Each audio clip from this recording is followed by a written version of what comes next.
আসসালামু আলাইকুম বন্ধুরা। আজকের এই ভিডিওতে আমরা Samsung Galaxy A34 এই ফোনটি সম্পর্কে বিস্তারিত জানবো। তো যারা এই মুহূর্তে ৩০,০০০ টাকা বাজেটের আশেপাশে একটি Samsung এর মোবাইল ফোন কিনতে যাচ্ছেন অথবা কোনো ব্র্যান্ডের কোম্পানির মোবাইল ফোন কিনতে যাচ্ছেন, তারা ইচ্ছা করলে এই মোবাইল ফোনটি তাদের চয়েসে রাখতে পারেন। তো এই মোবাইল ফোনটি বর্তমানে বাংলাদেশে ২ ভাবে পাওয়া যাচ্ছে, অফিসিয়াল এবং আনঅফিসিয়াল। তো অফিসিয়ালের কথা যদি ১ম এ বলতে যাই, তাহলে অফিসিয়াল ভাবে ৮ ১২৮ জিবি পাওয়া যাচ্ছে প্রায় ৫৩,৯৯৯ টাকার আশেপাশে।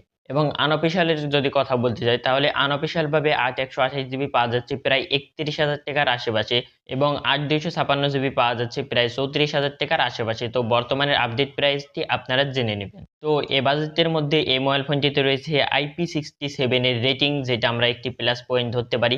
এছাড়াও এই মোবাইল ফোনটিতে রয়েছে Android 13 এর লেটেস্ট অপারেটিং সিস্টেম। এছাড়াও Dimensity 1080 এর প্রসেসর এবং 48 মেগাপিক্সেলের মেইন ক্যামেরা এবং আরও কিছু রয়েছে এই মোবাইল ফোনটিতে। তো আজকের এই ভিডিওতে এই মোবাইল ফোনটি সম্পর্কে তো বিস্তারিত জানবো। তো বিস্তারিত জেনে নেওয়ার আগে প্রথমে যদি আমরা এক নজরে দেখে নিই যে এই ফোনটির বক্সের ভেতরে আমরা কি পাচ্ছি, তাহলে প্রথমে আপনারা এই ফোনটির বক্সের ভেতরে পেয়ে যাবেন Samsung Galaxy A34 কাঙ্ক্ষিত এই মোবাইল ফোনটি।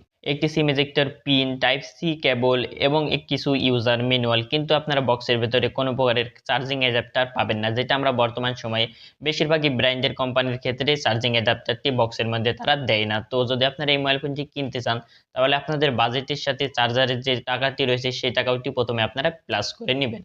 এই ফোনটির ব্যাক সাইডে এবং ফ্রেমে ২ জায়গাতেই প্লাস্টিক ব্যবহার করা হয়েছে। তবুও প্লাস্টিক ব্যবহার করার পরেও এই মোবাইল ফোনটি দেখতে অনেকটা প্রিমিয়াম লাগে। তো এই মোবাইল ফোনটি বর্তমানে ৪টি কালারে পাওয়া যাচ্ছে। তো আমার কাছে পার্সোনালি এর ব্ল্যাক কালারটি আমার কাছে চমৎকার লেগেছে। তো আপনাদের কাছে কোন কালারটি সবচেয়ে ভালো লেগেছে অবশ্যই কমেন্ট করে জানাবেন।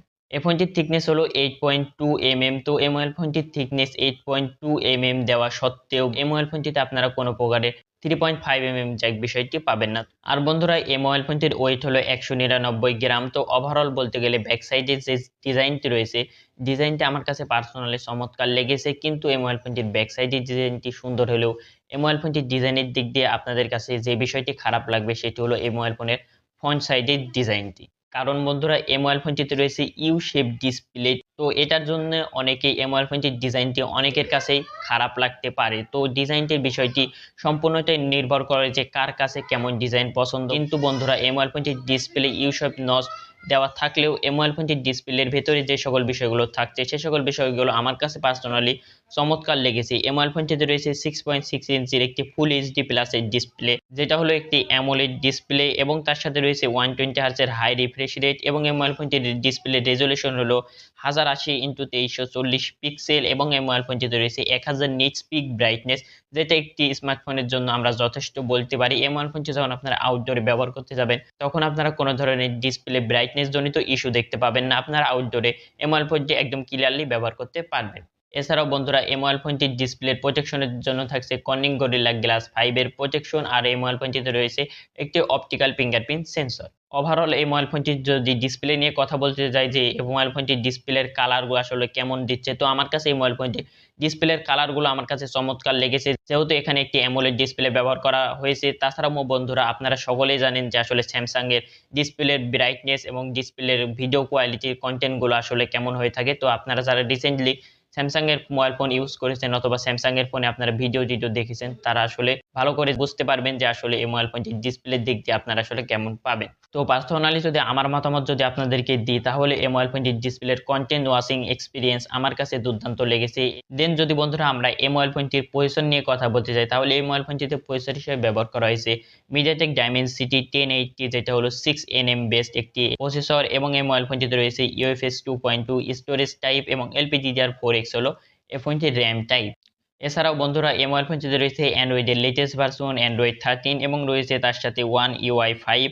তো আপনারা সকলেই জানেন যে স্যামসাং এর ইউআই গুলো আসলে কতটা ক্লিন হয়ে থাকে। তো এই মোবাইল ফোনটির যে ইউআইটি রয়েছে One UI, এই ইউআইটি বেশ আমার কাছে ক্লিন মনে হয়েছে। আর বন্ধুরা, এই মোবাইল ফোনটিতে আপনারা পেয়ে যাবেন 4 বছরের মেজর আপডেট এবং আপনারা 5 বছরের সিকিউরিটি আপডেট পেয়ে যাবেন। তো ব্র্যান্ডের মোবাইল ফোন কেনার ক্ষেত্রে আপনারা এই একটি প্লাস পয়েন্ট আপনারা ধরতে পারেন যে তারা মেজর আপডেটটি একটু বেশি দেয় এবং তারা আপডেটের দিক দিয়ে তারা একটু ভালো করে এবং তারা তাদের মোবাইল ফোনগুলোতে আপডেটটি সময় মতন তারা দিয়ে দেয় এবং তাদের মোবাইল ফোনে আপডেট দেওয়ার ফলে আমরা বেশিরভাগই কোনো ধরনের সমস্যা দেখতে পাই না। বিশেষ করে আমরা স্যামসাং এর মোবাইল ফোনে এই বিষয়টি লক্ষ্য করে থাকি। অর্থাৎ আপনারা এই মোবাইল ফোনটিতে অ্যান্ড্রয়েড 14 এবং অ্যান্ড্রয়েড 15 ইত্যাদি আপডেটগুলো এই মোবাইল ফোনটিতে আপনারা পেয়ে যাবেন।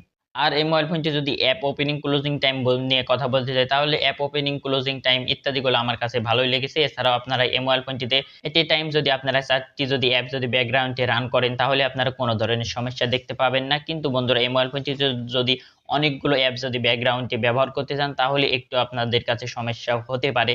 এছাড়া এই মোবাইল ফোনটির মাল্টিটাস্কিং এক্সপিরিয়েন্স নিয়ে কোনো ধরনের সমস্যা আপনারা পাবেন না। এছাড়া বন্ধুরা আমরা যখন এই মোবাইল ফোনটির প্রতিটি অ্যাপ ওপেন করেছি তখন আমরা দেখেছি যে প্রত্যেকটি অ্যাপেই এই মোবাইল ফোনটিতে 120 হার্টজের রিফ্রেশ রেট দিচ্ছে।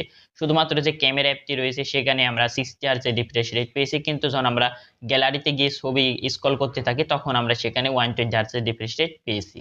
আর বন্ধুরা এই মোবাইল ফোনটির গেমিং পারফরমেন্স নিয়ে কথা বলতে গেলে তো বিশেষ করে যদি পাবজি গেমটি নিয়ে যদি কথা বলতে চাই তাহলে আপনারা এই মোবাইল ফোনটিতে পাবজি এইচডিআর প্লাস এবং আলট্রা ফ্রেম রেটে এই মোবাইল ফোনটিতে যদি পাবজি খেলেন তাহলে আপনারা কোনো ধরনের সমস্যা পাবেন না। আপনারা এভারেজ এই মোবাইল ফোনটিতে যদি আলট্রা ফ্রেম রেটে যদি পাবজি খেলেন তাহলে আপনার এভারেজ 40 এফপিএস এর মতন এই জায়গাতে ফ্রেম রেট পাবেন। এছাড়াও যে অন্যান্য যে সকল গেমগুলো থাকে যেমন Free Fire, Call of Duty, এসপার 9 ইত্যাদি গেমগুলো আপনারা এই মোবাইল ফোনটি দিয়ে আরামসে খেলতে পারবেন, এতে কোনো ধরনের সমস্যা হবে না। তো বন্ধুরা আপনারা যে এই মোবাইল ফোনটি দিয়ে গেম খেলবেন, ভিডিও দেখবেন ইত্যাদিগুলো যে দেখবেন এর জন্য প্রয়োজন একটি ভালো ব্যাটারি ব্যাকআপ।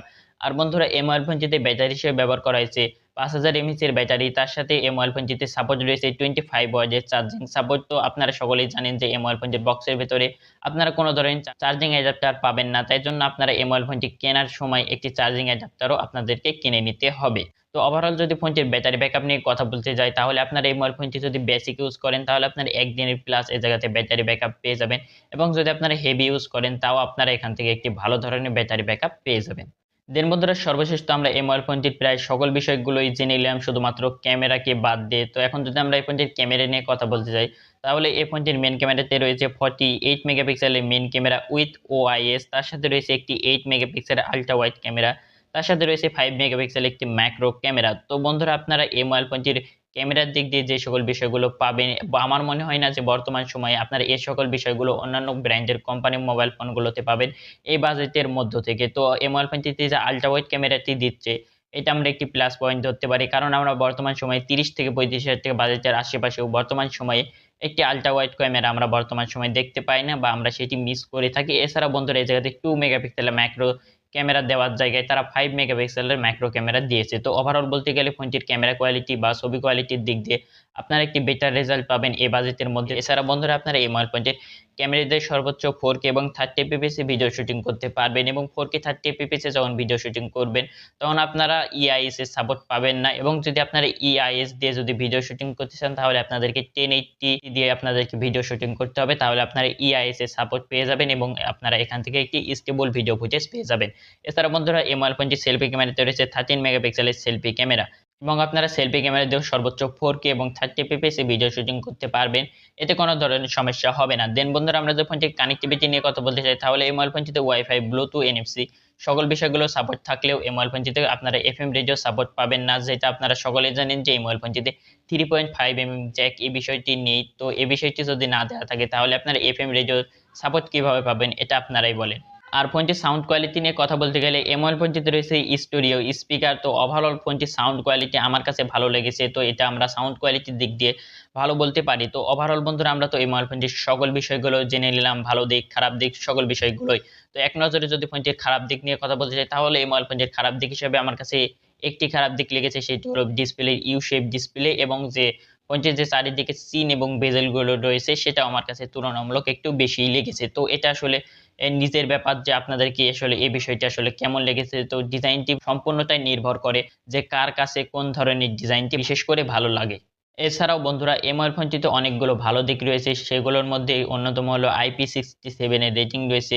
তার সাথে রয়েছে 4 বছরের মেজর আপডেট, যার ফলে আপনারা এই মোবাইল ফোনটিতে অ্যান্ড্রয়েডের আরও ভার্সনগুলো আপনারা এই মোবাইল ফোনটিতে পাবেন। এছাড়াও ফোনটির পারফরমেন্স ভালো। এছাড়াও মোবাইল ফোনটিতে একটি ক্লিন ইউআই রয়েছে, ইউআইতে আমরা বেশিরভাগ ব্লোটওয়্যার অ্যাপগুলো আমরা দেখতে পাইনি। তো সর্বশেষ এই বাজেটের মধ্যে আসলে যদি আপনার এই মোবাইল ফোনটি নিতে চান, তাহলে সেটি আপনাদের উপর নির্ভর করে যে আপনারা এই ফোনটি আসলে নিবেন কিনা। তো আমরা তো সকল বিষয়গুলো আপনাদের সাথে বিস্তারিত আলোচনা করলাম। তো এখন সম্পূর্ণটাই আপনাদের ডিসিশন যে আপনারা এই মোবাইল ফোনটি নিবেন কিনা। যদি নিতে চান তাহলে আপনারা বর্তমান সময়ে অন্যান্য ব্র্যান্ডের যে কোম্পানি ফোনগুলো ৳৩০,০০০ বা ৳৩৫,০০০ বাজেটের আশেপাশে পাওয়া যাচ্ছে, সেগুলোর সাথে কম্পেয়ার করবেন এবং যদি কম্পেয়ার করে যদি ভালো হয় এবং যদি আপনারা Samsung এর ফোন নিতে চান তাহলে নিতে পারেন।